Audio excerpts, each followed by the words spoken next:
sent vraiment super bon.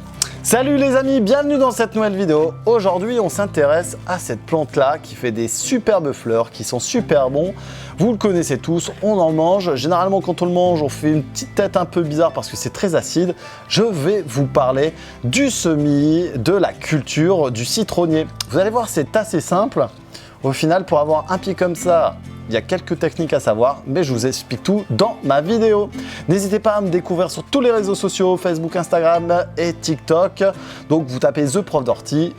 Moi, je vais aller ressentir ça et je vais peut-être me faire une petite limonade. Au citron, bien sûr.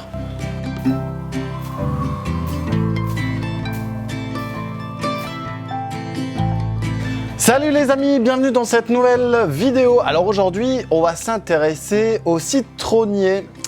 Un exemple, ce citronnier qui d'ailleurs est en fleurs, a été réalisé il y a environ 7 à 8 ans. Alors forcément, vous voyez bien, il est encore petit, ça va devenir un adulte dans quelques années.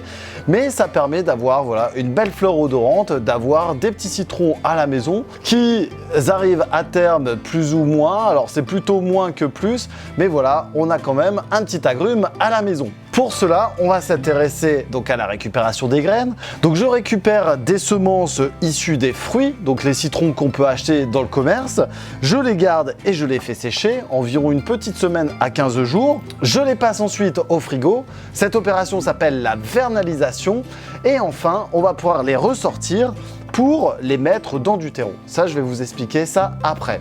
Une fois que l'on a réalisé son semis, les plantes au bout d'une quinzaine de jours, 20 jours, peut-être plus en fonction des conditions climatiques, vont sortir. Donc ça s'appelle la levée et la germination. Et enfin, on va avoir des petites plantules comme ça après quasiment un mois et demi que l'on va pouvoir repiquer dans des pots qui sont là derrière. Alors concernant le terreau qui est très important. Pour le semis, j'utilise le terreau Selmax avec une granulométrie qui est plutôt fine.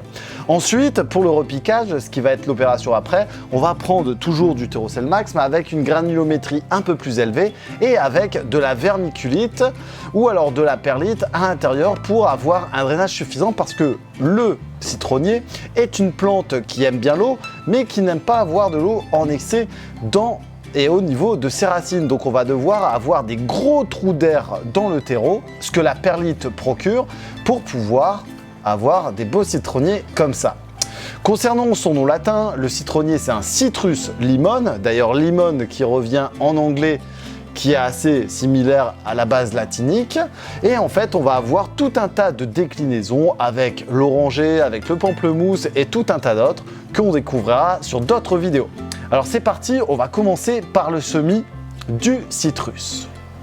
Alors pour faire un semis, vous allez avoir besoin d'une caissette de semis de ce type-là qui est trouée dans le fond. Ensuite du terreau que vous allez pouvoir retrouver dans la description de la vidéo. Donc là ici c'est du terreau Selmax et qui est en plus biologique, ce qui m'intéresse fortement pour mes cultures. Et ensuite on va avoir besoin de tout un tas de semences que l'on récupère à droite à gauche. Donc là ici ce ne sont que des semences issues de citron jaune que l'on va récupérer pour faire les semis.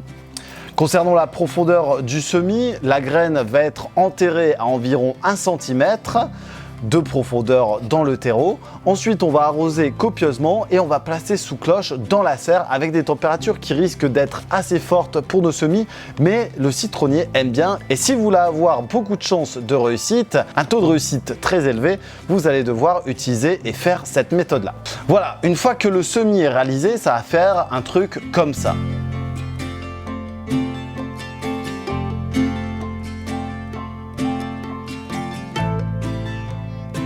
Il ne restera plus qu'à arroser et ensuite le tour est joué, on place dans la serre et on n'a plus qu'à attendre. Alors c'est parti, maintenant on va s'intéresser au repiquage.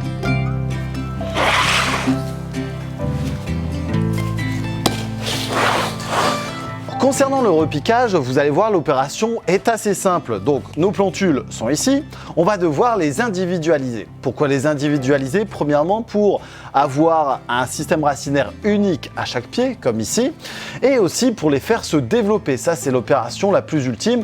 Concernant les périodes de semis, les périodes de repiquage, je vous conseille de faire un semis courant la période mars, avril, mai. Ensuite, de faire le développement du végétal courant mai, juin, juillet, et ensuite vous stockez tout dans la serre, dans un endroit hors gel. Vous pouvez pailler autour pour éviter que le gel ne s'abat trop fortement sur nos petits pieds de citrus. Concernant la taille des pots, ici j'ai choisi des pots de 10 cm sur 10 cm. Ce sont des pots rigides parce que la culture va être assez longue. Je vous ai dit entre 5 et 7 ans pour un sujet comme celui-ci.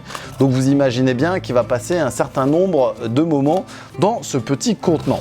Donc là ici, c'est des pots rigides qui sont pas sensibles aux UV. Un pied par un pot. Alors on en a des petits, peut-être que je les supprimerai. Je veux au moins conserver les plus gros. Et puis de toute façon, on fait des rotations au niveau des cultures de citronniers, au niveau des semis. Là, je viens d'en refaire un et ça va être l'occasion d'en avoir tout plein pour les futures années. Allez, c'est parti, on attaque. Donc pour le repiquage, on a besoin du terreau Selmax avec la vermiculite. Donc la vermiculite, je vais vous montrer un petit peu ce que c'est. La vermiculite, ce sont toutes ces petites billes blanches là qui sont à l'intérieur qui vont favoriser le drainage et qui vont éviter de les asphyxier au niveau des racines. Maintenant, concernant les engrais, je vous conseille d'apporter un engrais biologique que vous retrouverez sur le côté de la vidéo, à base d'azote principalement, légèrement de phosphore et un petit peu en potassium. Alors le potassium servira plus pour des plantes qui sont un peu plus développées comme celle-ci où il y a justement une floraison, mais vous pouvez en mettre un petit peu qui permettra d'optimiser la croissance et évitera forcément les attaques de certains parasites. Sur les citronniers comme sur les orchidées, on va retrouver un parasite important, c'est la cochenille. Alors la cochenille, elle se met sur le tronc principalement, elle se met sous les feuilles, donc ça tombe bien qu'il soit plus haut ici, et elle se développe en piquant et en suçant le végétal. Donc là ici, j'ai vu qu'il y en avait quelques-unes, donc on va faire attention. Ici, il y en a encore une. On va les supprimer au fur et à mesure des visites et on va faire en sorte de ne pas en avoir. Ensuite, vous allez avoir le puceron qui se développe, qui pique et qui suce la sève du végétal, qui va l'affaiblir, créer des maladies à long terme et forcément, le végétal mourra à la fin si l'attaque est trop importante. Hop, et voilà, encore des cochenilles en moins. Donc là, je vais m'occuper maintenant du repiquage. Donc, on va mettre du terreau sur la table. Première opération, on dispose le terreau sur la table. Ensuite, on prépare les plants, on va les individualiser, on va remplir et on va penser à arroser d'abord tous les contenants. Le repiquage, c'est l'inverse du semis. On arrose d'abord ces contenants pour ensuite repiquer. Ensuite, si vous voulez, vous pouvez repasser un léger arrosage, mais normalement, si vous avez bien borné, il n'y a pas de raison. Donc je commence à faire la première plantule délicatement, j'ai rempli mon contenant et je vais pouvoir donc rabaisser le collet en même temps de la plante pour fortifier et augmenter le système racinaire. Une fois que la plantule est mise, je vais pouvoir borner correctement pour pouvoir faire le contact racine, terre et enfin l'eau qui est à disposition pour le végétal. Parce que là, avec les températures actuelles, c'est assez compliqué pour les futurs végétaux. Cependant, c'est des agrumes, ça résiste bien à la chaleur. Une fois que j'ai fait la totalité de ma série, je vais pouvoir les placer dans un coin de ma serre pour pouvoir les entretenir, les faire se développer le plus rapidement possible. Voilà les amis, donc opération terminée, on a effectué une petite quinzaine d'agrumes. Les prochaines séries arriveront d'ici quelques semaines, on va pouvoir les entretenir et en avoir plein dans le jardin. J'espère pouvoir avoir quelques fruits d'ici quelques années et peut-être même quelques mois si celui-là arrive à maturité. Il faut savoir que sur les agrumes, la reproduction est assez délicate.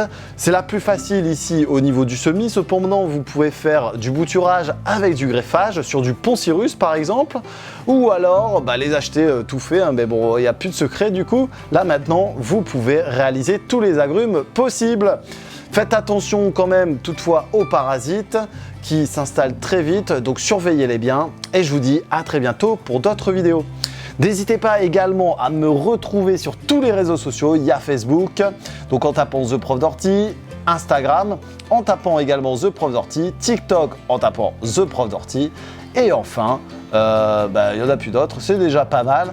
Donc vous pouvez vous abonner, lâcher un petit commentaire, je vous réponds, on se répond dans la communauté. Je vous dis à très bientôt, salut tout le monde!